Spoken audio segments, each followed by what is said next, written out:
कृष्ण मित्रों, आज फाल्गुन मास की शुक्ल पक्ष की आमलकी एकादशी का महात्म्य श्रवण कीजिए। बड़े सुंदर दिव्य सिंहासन में योग योगेश्वर राजराजेश्वर द्वारिकाधीश ब्रजेंद्र नंदन श्री कृष्णचंद्र बैठे हुए हैं। उनके समक्ष श्री युधिष्ठिर जी महाराज प्रश्न कर रहे हैं। युधिष्ठिर जी ने कहा, श्री कृष्ण प्रभो, मैंने विजया एकादशी का महात्म्य जो महान फल देने वाला है सुन लिया। अब फाल्गुन शुक्ल पक्ष की एकादशी का नाम और महात्म्य बताने की कृपा कीजिए। भगवान श्री कृष्ण बोले, महाभाग धर्मनंदन, सुनो, तुम्हें इस समय वह प्रसंग सुनाता हूँ जिसे राजा मानधाता के पूछने पर महात्मा वशिष्ठ जी ने कहा था। फाल्गुन शुक्ल पक्ष की एकादशी का नाम आमलकी है। इसका पवित्र व्रत विष्णु लोक की प्राप्ति कराने वाला है। महाराजा मानधाता ने पूछा श्री गुरुदेव वशिष्ठ जी से कि द्विजश्रेष्ठ गुरुदेव, यह आमलकी कब उत्पन्न हुए मुझे बताइए। वशिष्ठ जी ने कहा, महाभाग सुनो, पृथ्वी पर आमलकी की उत्पत्ति किस प्रकार हुई यह बताता हूँ। आमलकी महान वृक्ष है जो सब पापों का नाश करने वाला है। भगवान विष्णु के थूकने पर उनके मुख से चंद्रमा के समान कांतिमान एक बिंदु प्रकट हुआ। वह बिंदु पृथ्वी पर गिरा। उसी से आमलकी अर्थात आंवले का महान वृक्ष उत्पन्न हुआ। यह सभी वृक्षों का आदिभूत कहलाता है। इसी समय समस्त प्रजा की सृष्टि करने के लिए भगवान ब्रह्मा जी ने भगवान श्री कृष्ण ने मतलब नारायण ने ब्रह्मा जी को उत्पन्न किया और उन्हीं से इन प्रजाओं की सृष्टि हुई। देवता, दानव, गंधर्व, यक्ष, राक्षस, नाग तथा निर्मल अंतःकरण वाले महर्षियों को ब्रह्मा जी ने जन्म दिया। उनमें से देवता और ऋषि उस स्थान पर आए जहाँ विष्णु प्रिया आमलकी का वृक्ष था। महाभाग, उसे देखकर देवताओं को बड़ा विस्मय हुआ। वे एक दूसरे पर दृष्टिपात करते हुए उत्कंठा पूर्वक उस वृक्ष की ओर देखने लगे और खड़े खड़े सोचने लगे कि प्लक्ष पाकर आदि वृक्ष तो पूर्व कल्प की ही भांति हैं, जो सब के सब हमारे परिचित हैं, किंतु इस वृक्ष को हम नहीं जानते। उन्हें इस प्रकार चिंता करते देख आकाशवाणी हुई, महर्षियों, यह सर्वश्रेष्ठ आमलकी का वृक्ष है जो विष्णु को प्रिय है। इसके स्मरण मात्र से गोदान का फल मिलता है। स्पर्श करने से इससे दूना और फल भक्षण करने से तिगुना पुण्य प्राप्त होता है। इसलिए सदा प्रयत्न पूर्वक आमलकी का सेवन करना चाहिए। यह सब पापों को हरने वाला है। वैष्णव वृक्ष बताया गया है। इसके मूल में विष्णु, उसके ऊपर ब्रह्मा और स्कंध में परमेश्वर भगवान रुद्र, शाखाओं में मुनि, टहलियों में देवता, पत्तों में वसु, फूलों में मरुदगण तथा फलों में समस्त प्रजापति वास करते हैं। आमलकी सर्वदेवमयी बताई गई है। अतः विष्णु भक्त पुरुषों के लिए यह परम पूज्य है। शास्त्रकार वचन कहते हैं, तस्या मूले स्थितो विष्णु तदूर्ध्वं च पितामह स्कंधे च महाभगवान रुद्रः स्कंधे च भगवान रुद्रः संस्थितः परमेश्वरः शाखासु मुनयः सर्वे प्रशाखासु च देवताः पर्णेषु वसवो देवाः पुष्पेषु मरुतस्तथा प्रजानां पतयः सर्वे फलेष्वेव व्यवस्थिताः सर्वदेवमयी हेषा धात्री च कथिता मया। ये आमलकी इसका नाम है, दूसरा नाम इसका आंवल वृक्ष है, आंवले बोलते हैं, और तीसरा धात्री वृक्ष, और इसका फल जो है उसको धात्री फल कहते हैं। तो इसको विष्णु भक्तों को इसका नित्य पूजन करना चाहिए। ऋषि बोले, अव्यक्त रूप से बोलने वाले महापुरुष, हम लोग आपको क्या समझें? आप कौन हैं? देवता हैं या कोई और? हमें ठीक ठीक बताइए। आकाशवाणी हुई, जो संपूर्ण भूतों के कर्ता और समस्त भुवनों के सृष्टा हैं, जिन्हें विद्वान पुरुष भी कठिनता से देख पाते हैं, वही सनातन विष्णु मैं हूँ। देवाधिदेव भगवान विष्णु का कथन सुनकर उन ब्रह्म कुमार महर्षियों के नेत्र आश्चर्य से चकित हो उठे। उन्हें बड़ा विस्मय हुआ। वे आदि अंत रहित भगवान की स्तुति करने लगे। ऋषि बोले, संपूर्ण भूतों के आत्मभूत आत्मा एवं परमात्मा को नमस्कार है।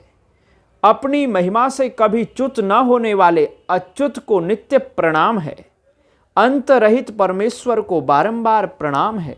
दामोदर, कवि, सर्वज्ञ और यज्ञेश्वर को नमस्कार है। मायापते आपको प्रणाम है। आप विश्व के स्वामी हैं, आपको नमस्कार है। ऋषियों के इस प्रकार स्तुति करने पर भगवान श्रीहरि संतुष्ट हुए और बोले, महर्षियों, तुम्हें कौन सा अभिष्ट वरदान दूं? ऋषि बोले, भगवान, यदि आप संतुष्ट हैं तो हम लोगों के हित के लिए कोई ऐसा व्रत बतलाइए जो स्वर्ग और मोक्ष रूपी फल प्रदान करने वाला हो।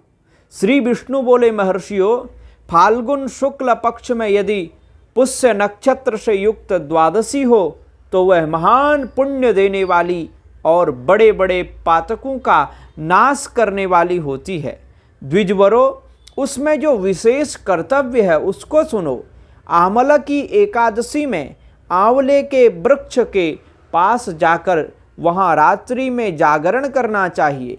इससे मनुष्य सब पापों से छूट जाता और सहस्त्र गोदानों का फल प्राप्त करता है। विप्रगण, यह व्रतों में उत्तम व्रत है जिसे मैंने तुम लोगों को बताया है। ऋषि बोले, भगवान, इस व्रत की विधि बतलाइए, यह कैसे पूर्ण होता है? इसके देवता, नमस्कार और मंत्र कौन से बताए गए हैं? उस समय स्नान और दान कैसे किया जाता है? पूजन की कौन सी विधि है तथा उसके लिए मंत्र क्या है? इन सब बातों का यथार्थ रूप से वर्णन कीजिए। भगवान विष्णु ने कहा, द्विजवरो, इस व्रत की जो उत्तम विधि है उसको श्रवण करो। एकादशी को प्रातःकाल दंत धावन करके यह संकल्प करे कि हे पुंडरीकाक्ष, हे अच्युत, मैं एकादशी को निराहार रहकर दूसरे दिन भोजन करूंगा, आप मुझे शरण में रखें। ऐसा नियम लेने के बाद पतित, चोर, पाखंडी, दुराचारी, मर्यादा भंग करने वाले तथा गुरु पत्नी गामी मनुष्यों से वार्तालाप न करे। अपने मन को वश में रखते हुए नदी में, पोखरे में, कुएं पर अथवा घर में ही स्नान करे। स्नान के पहले शरीर में मिट्टी लगाए।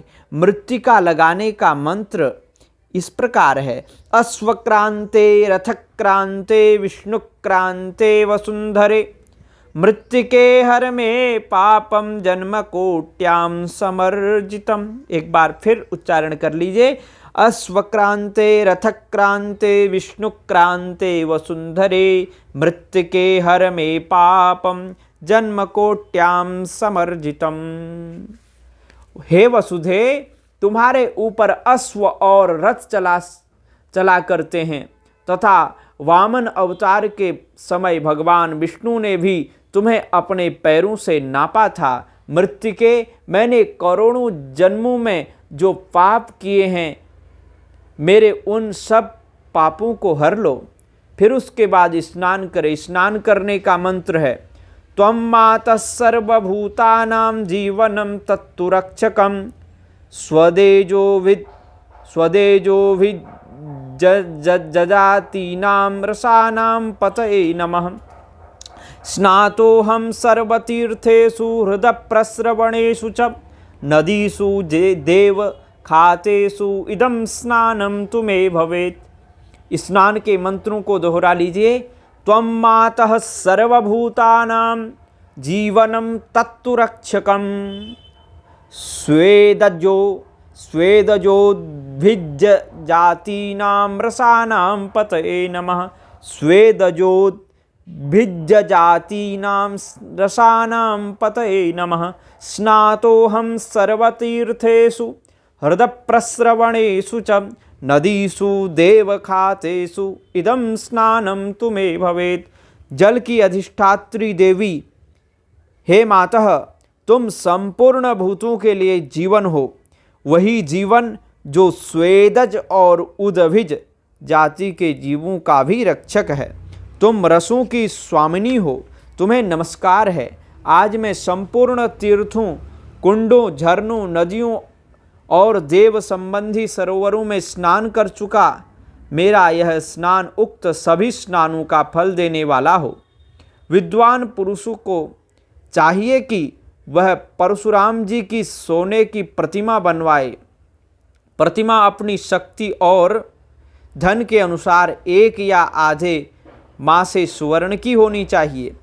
स्नान के पश्चात घर आकर पूजा और हवन करे। इसके बाद सब प्रकार की सामग्री लेकर आंवले के वृक्ष के पास जाए। वहाँ वृक्ष के चारों ओर की जमीन झाड़ बुहार लीप पोत कर शुद्ध करे।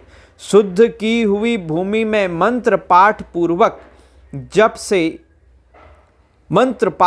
पूर्वक जल से भरे हुए नवीन कलश की स्थापना करे। कलश में पंचरत्न और दिव्य गंध आदि छोड़ दे। श्वेत चंदन से उसको चर्चित करे। कंठ में फूलों की माला पहनाए। सब प्रकार के धूप की सुगंध फैलाए। जलते हुए दीपकों की श्रेणी सजाकर रखे। तात्पर्य यह है कि सब ओर से सुंदर एवं मनोहर दृश्य उपस्थित करे। पूजा के लिए नवीन छाता, जूता और वस्त्र भी मंगा कर रखे। कलश के ऊपर एक पात्र रखकर उसे दिव्य लाजों अर्थात खीलों से भर दे। फिर उसके ऊपर सुवर्णमय परशुराम जी की स्थापना करे। विशोकाय नमः कहकर उनके चरणों की, विश्वरूपणे नमः से दोनों घुटनों की, उग्राय नमः से जांघों की, दामोदराय नमः से कटी भाग की, पद्मनाभाय नमः से उदर की, श्री वत्सधारिणे नमः से वक्षस्थल की, चक्रिणे नमः से बाईं बाह की, गदिने नमः से दाहिनी बाह की, वैकुंठाय नमः से कंठ की, यज्ञ पुरुषाय नमः से मुख की, विशोक निधये नमः से नासिका की, वासुदेवाय नमः से नेत्रों की, वामनाय नमः से ललाट की, सर्वात्मने नमः से संपूर्ण अंगों तथा मस्तक की पूजा करे। ये ही पूजा के मंत्र हैं। तदनंतर भक्ति युक्त चित्त से शुद्ध फल के द्वारा देवाधिदेव परशुराम जी को अर्घ्य प्रदान करे। अर्घ्य का मंत्र इस प्रकार है। नमस्ते देवदेवेश जामदग्नि नमोस्तुते ग्रहाणमर्घ्यमियं दत्त मामलक्यायुतं हरे। एक बार अर्घ देने का मंत्र फिर उच्चारण करेंगे। नमस्ते देवदेवेश जामदग्नि नमोस्तुते ग्रहाणार्घ्यमिमं दत्तम आमलक्यायुतं हरे। हे देवदेवेश्वर जमदग्निनंदन श्री विष्णु स्वरूप परशुराम जी, आपको नमस्कार है। नमस्कार है। आंवले के फल के साथ दिया हुआ मेरा यह अर्घ्य ग्रहण कीजिए। तदनंतर भक्ति युक्त चित्त से जागरण करे।